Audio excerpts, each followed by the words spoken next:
नगर में 4 ब्राह्मण पुत्र रहते थे। चारों में गहरी मैत्री थी। चारों ही निर्धन थे। निर्धनता को दूर करने के लिए चारों चिंतित थे। उन्होंने अनुभव कर लिया था कि अपने बंधु बांधवों में धनहीन जीवन व्यतीत करने की अपेक्षा शेर हाथियों से भरे कंटीले जंगल में रहना अच्छा है। निर्धन व्यक्ति को सब अनादर की दृष्टि से देखते हैं। बंधु बांधव भी उससे किनारा कर लेते हैं। अपने ही पुत्र पौत्र भी उससे मुख मोड़ लेते हैं। पत्नी भी उससे विरक्त हो जाती है। मनुष्यलोक में धन के बिना न यश संभव है, न सुख।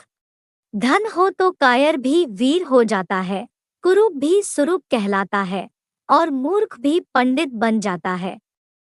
यह सोचकर उन्होंने धन कमाने के लिए किसी दूसरे देश को जाने का निश्चय किया। अपने बंधु बांधवों को छोड़ा, अपनी जन्मभूमि से विदा ली और विदेश यात्रा के लिए चल पड़े। चलते चलते क्षिप्रा नदी के तट पर पहुंचे। वहां नदी के शीतल जल में स्नान करने के बाद महाकाल को प्रणाम किया। थोड़ी दूर आगे जाने पर उन्हें एक जटाजूटधारी योगी दिखाई दिए। इन योगिराज का नाम भैरवानंद था। योगिराज इन चारों नौजवान ब्राह्मण पुत्रों को अपने आश्रम में ले गए और उनसे प्रवास का प्रयोजन पूछा। आप चारों ब्राह्मण पुत्र कहाँ जा रहे हो? हम अर्थ सिद्धि के लिए यात्री बने हैं। धनोपार्जन ही हमारा लक्ष्य है। अब या तो धन कमाकर ही लौटेंगे या मृत्यु का स्वागत करेंगे। इस धनहीन जीवन से मृत्यु अच्छी है। योगिराज ने उनके निश्चय की परीक्षा के लिए जब यह कहा, धनवान बनना तो दैव के अधीन है। यह सच है कि भाग्य ही पुरुष को धनी बनाता है, किंतु साहसिक पुरुष भी अवसर का लाभ उठाकर अपने भाग्य को बदल लेते हैं। पुरुष का पौरुष कभी कभी दैव से भी अधिक बलवान हो जाता है। इसलिए आप हमें भाग्य का नाम लेकर निरुत्साहित ना करें। हमने अब धनोपार्जन का प्रण पूरा करके ही लौटने का निश्चय किया है। आप अनेक सिद्धियों को जानते हैं। आप चाहे तो हमें सहायता दे सकते हैं, हमारा पथ प्रदर्शन कर सकते हैं। योगी होने के कारण आपके पास महती शक्तियाँ हैं। हमारा निश्चय भी महान है। महान ही महान की सहायता कर सकता है। भैरवानंद को उनकी दृढ़ता देखकर प्रसन्नता हुई। प्रसन्न होकर धन कमाने का एक रास्ता बतलाते हुए उन्होंने कहा, तुम हाथों में दीपक लेकर हिमालय पर्वत की ओर जाओ। वहां जाते जाते जब तुम्हारे हाथ का दीपक नीचे गिर पड़े तो ठहर जाओ। जिस स्थान पर दीपक गिरे उसे खोदो, वही तुम्हें धन मिलेगा। धन लेकर वापस चले आओ। चारों युवक हाथों में दीपक लेकर चल पड़े। कुछ दूर जाने के बाद उनमें से एक के हाथ का दीपक भूमि पर गिर पड़ा। उस भूमि को खोदने पर उन्हें ताम्रमय भूमि मिली। वह तांबे की खान थी। उसने कहा, यहाँ जितना चाहो तांबा ले लो। मूर्ख, तांबे से दरिद्रता दूर नहीं होगी। हम आगे बढ़ेंगे। आगे इससे अधिक मूल्य की वस्तु मिलेगी। तुम आगे जाओ, मैं तो यही रहूँगा। यह कहकर उसने यथेष्ट तांबा लिया और घर लौट आया। शेष तीनों मित्र आगे बढ़े। कुछ दूर आगे जाने के बाद उनमें से एक के हाथ का दीपक जमीन पर गिर पड़ा। उसने जमीन खोदी तो चांदी की खान पाई। प्रसन्न होकर वह बोला, यहाँ जितनी चाहो चांदी ले लो, आगे मत जाओ। पीछे तांबे की खान मिली थी, यहाँ चांदी की खान मिली है। निश्चय ही आगे सोने की खान मिलेगी, इसलिए हम तो आगे ही बढ़ेंगे।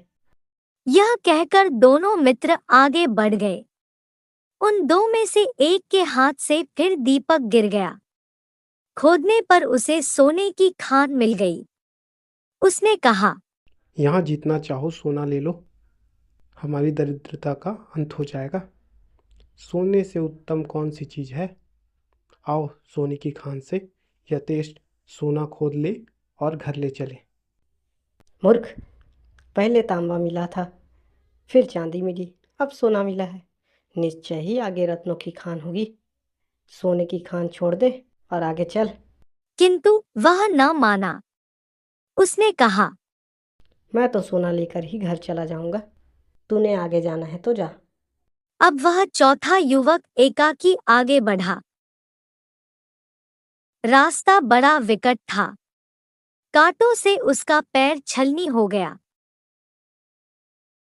बर्फीले रास्तों पर चलते चलते शरीर जीर्ण शीर्ण हो गया, किंतु वह आगे ही आगे बढ़ता गया। बहुत दूर जाने के बाद उसे एक मनुष्य मिला, जिसका सारा शरीर खून से लथपथ था और जिसके मस्तक पर चक्र घूम रहा था। उसके पास जाकर चौथा युवक बोला, तुम कौन हो? तुम्हारे मस्तक पर चक्र क्यों घूम रहा है? यहाँ कहीं जलाशय है तो बतलाओ, मुझे प्यास लगी है। यह कहते ही उसके मस्तक का चक्र उतरकर ब्राह्मण युवक के मस्तक पर लग गया। युवक के आश्चर्य की सीमा न रही। उसने कष्ट से कराहते हुए पूछा, यह क्या हुआ? यह चक्र तुम्हारे मस्तक से छूटकर मेरे मस्तक पर क्यों लग गया? मेरे मस्तक पर भी यह इसी तरह अचानक लग गया था। अब यह तुम्हारे मस्तक से तभी उतरेगा जब कोई व्यक्ति धन के लोभ में घूमता हुआ यहाँ तक पहुँचेगा और तुमसे बात करेगा। यह कब होगा? अब कौन राजा राजी कर रहा है? वीणा वत्सराज। मुझे काल का ज्ञान नहीं है। मैं राजा राम के राज्य से दरिद्र हुआ था और सिद्धि का दीपक लेकर यहाँ तक पहुँचा था। मैंने भी एक और मनुष्य से यही प्रश्न किए थे जो तुमने मुझसे किए हैं। किंतु इतने समय में तुम्हें भोजन व जल कैसे मिलता रहा? यह चक्र धन के अति लोभी पुरुषों के लिए बना है। इस चक्र के मस्तक पर लगने के बाद मनुष्य को भूख, प्यास, नींद, जरा, मरण आदि नहीं सताते। केवल चक्र घूमने का कष्ट ही सताता रहता है।